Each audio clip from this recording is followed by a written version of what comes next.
In this episode, I'm going to show you guys how to pitch to landlords.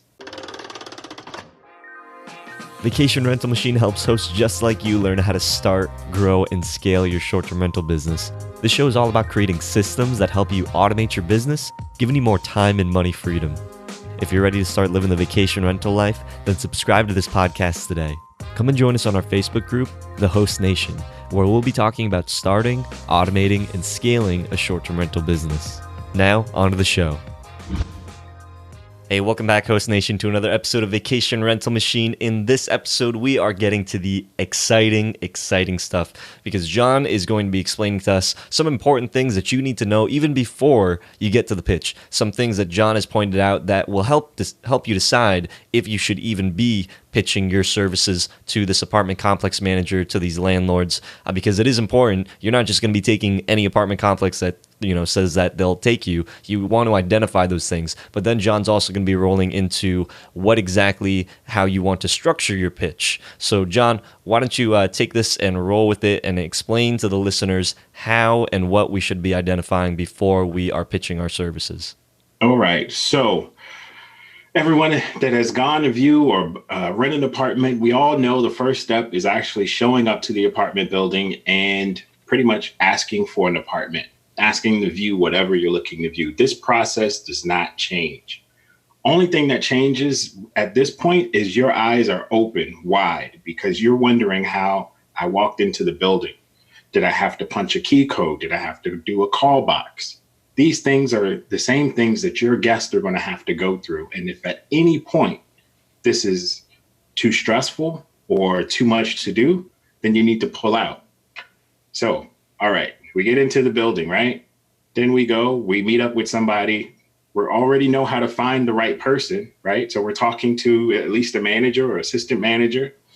We're going to ask to view apartments. We're going to go view the apartments.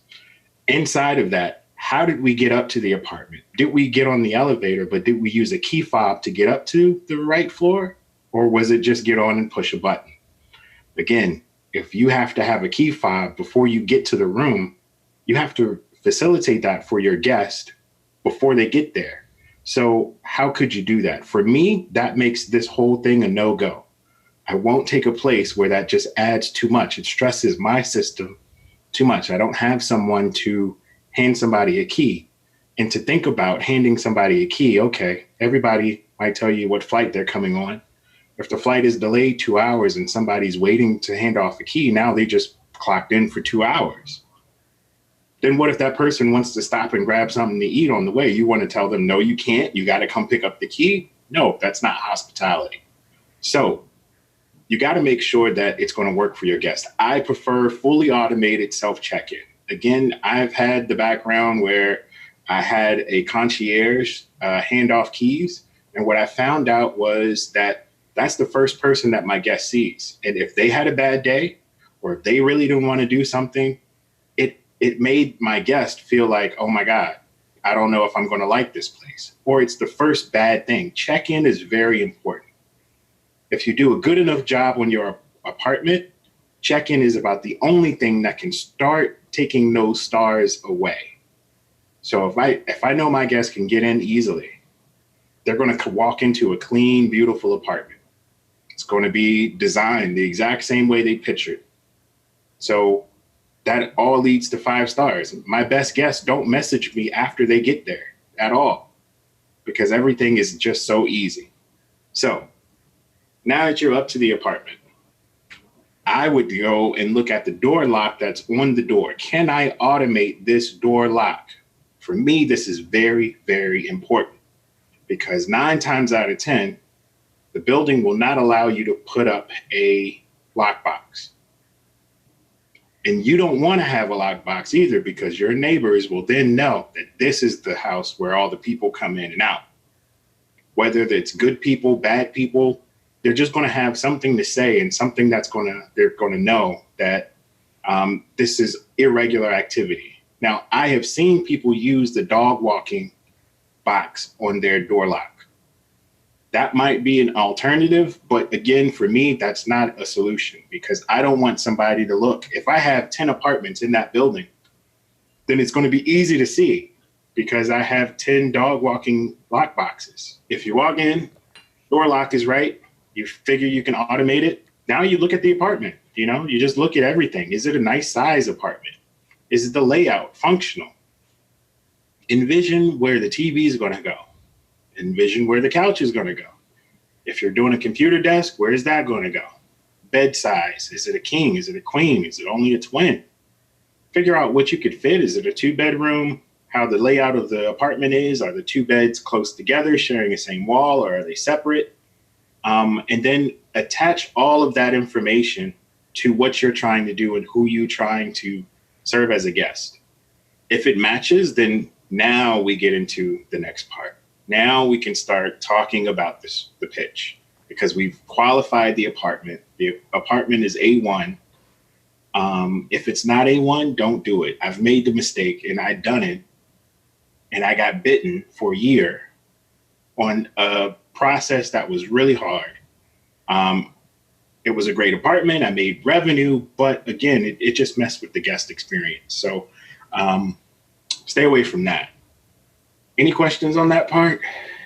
So maybe one of the big things that could be an issue, a couple things, is one is, are there tools that you can use that don't maybe change the door lock, that you can still put a lock on? And then the second thing that I think would maybe potentially be an issue is, what about parking? Like, a lot of apartment complexes have like parking passes for the person that's renting there, and they don't allow people that maybe, or they need to get like a temporary pass or something like that. So how does that work as well? So parking passes. Most times you can have a parking pass in the room. This just means your guest has to pull to the side of the road or park on the street temporarily. Some cases there's a circle in front of the building. They can park there and grab the key and come back down. They just need to know to do that within a timely manner. But, sometimes they get wowed by the place that you've prepared for them and they stay up there an hour. Well, they might get a ticket. But as long as they can get into the room, get the fob or whatever they need to get into the garage, they'll move to the garage. And I find that people are okay with that. As far as door locks, there are plenty of different manufacturers that manufacture something to automate either the entire lock. This means replace the deadbolt or whatever is there. Or you could find something that automates the back of the lock. I prefer to use August. I've seen some people switch entire things over to Vivint or Sledge and tie it to Alexa, all that stuff. So there are plenty of devices out there. Pick a device.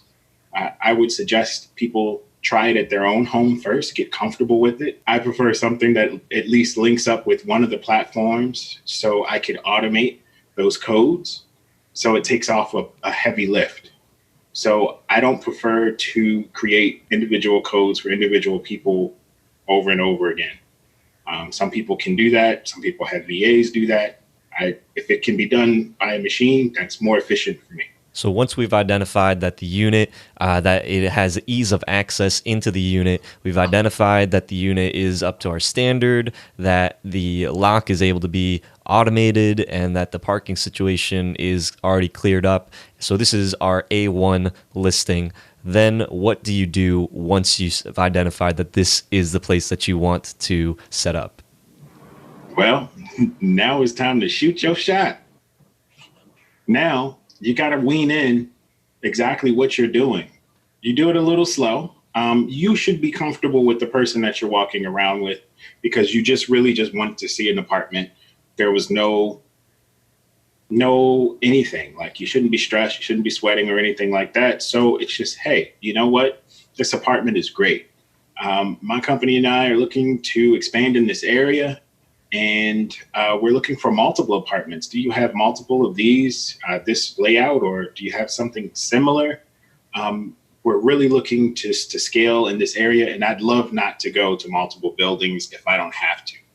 Then they'll say, what do you mean? Okay, multiple buildings, multiple apartments. They're either going to be drooling or they're going to just be looking at you like, what in the world did you just say? Depending on one of those looks, they'll come up with the response. Sometimes we don't allow corporate rentals. Sometimes it's, somebody might have been in there before you and they're like, we don't do Airbnb. Like, okay, who said I was going to do Airbnb? Like, at no point do you bring in Airbnb as your first thing that you do, because you are not there representing Airbnb. And one, if you're building a business, you're going to be on more platforms than Airbnb anyway. And you are trying to build a business.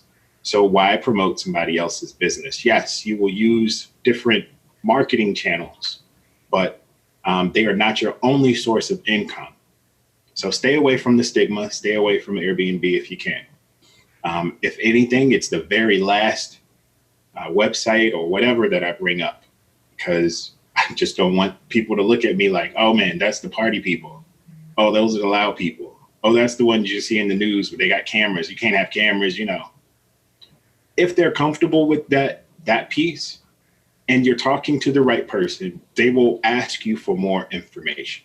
They'd want to know either a little bit more about your company, or if they're really gung-ho, they might even start saying, yeah, we got 4 of these. They might say that we have this other layout. So you might want to look at that layout. Maybe she says it's better. Maybe it has some incentives, and you qualify for incentives with big REITs because they still give them to everybody. All you got to do is just ask for them and you can get them. If that means you get 1 month free, if that means you get a gift card for $500, you get it. Hopefully you can get it per apartment. Now, if you got $500 per apartment, you might have enough to furnish, a few items within one apartment. So that would be pretty good. Okay, let's just say the whole thing goes left. She's like, if they say they don't do corporate rentals, it's somewhat a dead conversation, because you don't want to sign it under your personal name. You shouldn't be signing it under your personal name without a business name attached at minimum. It's just okay, great. It was a great apartment. I'll let you know if we decide to move forward on anything here. Do you know of another place that does allow this? Or is it just this property? Does your management company offer it elsewhere? What I found out was that even though I was going to the same management company, that some of the buildings were owned by a group or someone else. And in those cases, they were pretty much at will. Like, they would do different things. It just had this big management company name attached to it. Some of the management companies you go to already do corporate rentals, which means that they don't allow you to do it because they do them on their own. And if you wanted them to do an apartment for you, they would charge you pretty much the price that you would charge your guests. Example of this is Gables. Gables does their own corporate rentals. And yeah, if I were you, I would just skip over those buildings. But you know what? It's not bad to go in and practice, especially if you're just nervous, or, you find it hard to talk to strange people about something that you are, one, not too confident in at the moment.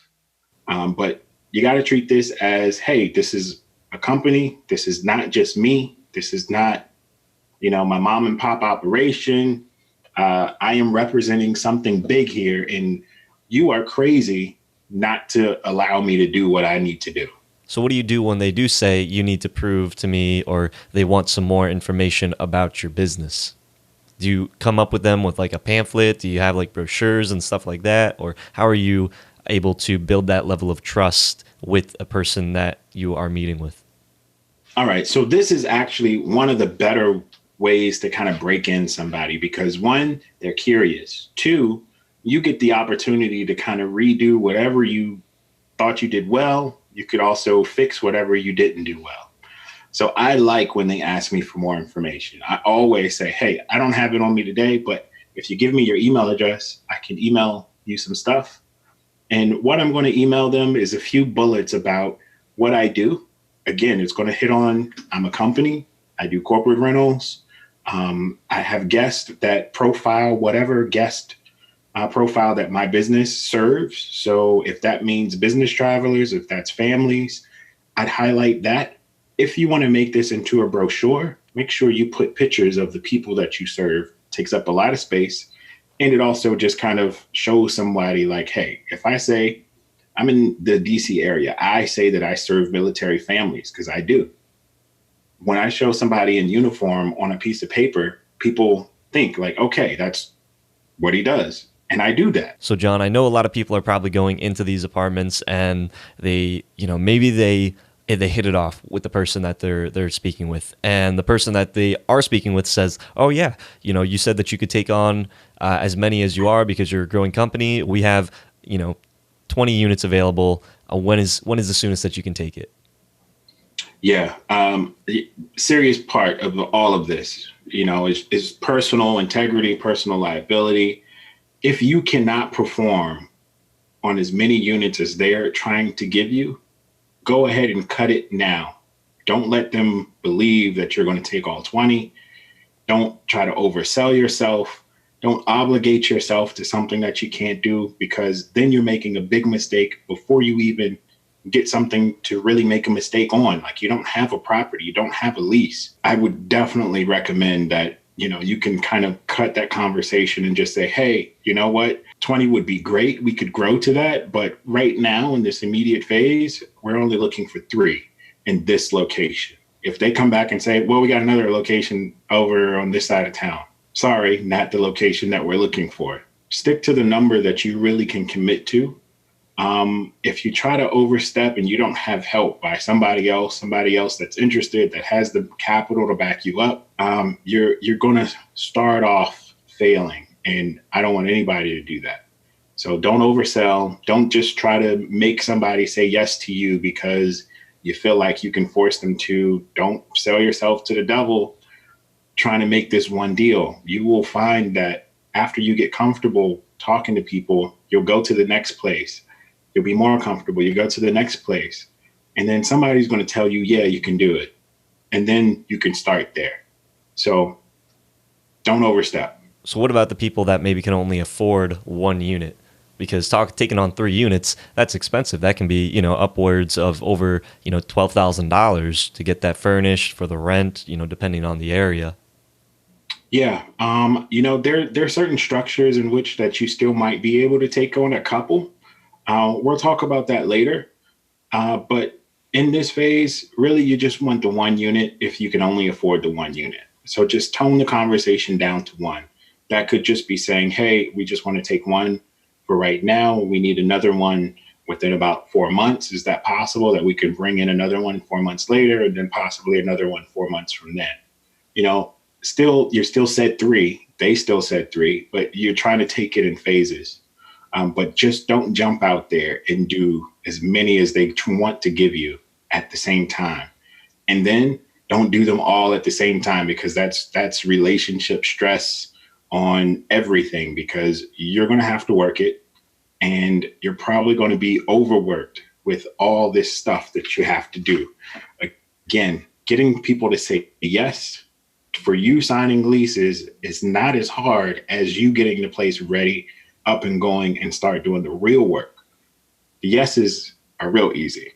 So now that you've pitched your services to the potential landlord, the next phase is going to be overcoming objections. So when things aren't going your way, how do you overcome that?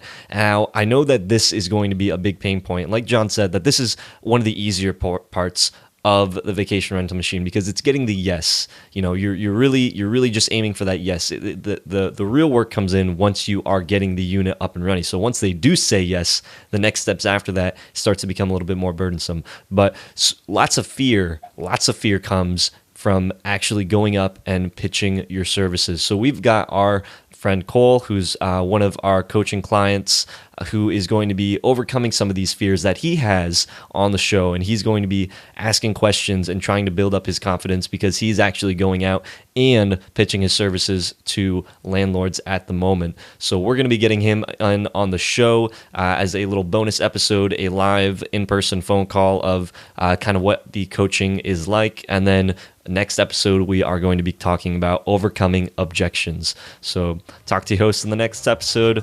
Keep on hosting. Hope you hosts found value in this episode. If you did, please go on over to iTunes and leave us a review, as that would greatly support the show. If you'd like to connect with John, the community, and I, then go on over to our Facebook group, The Host Nation. Talk to your host in the next episode. Keep on hosting.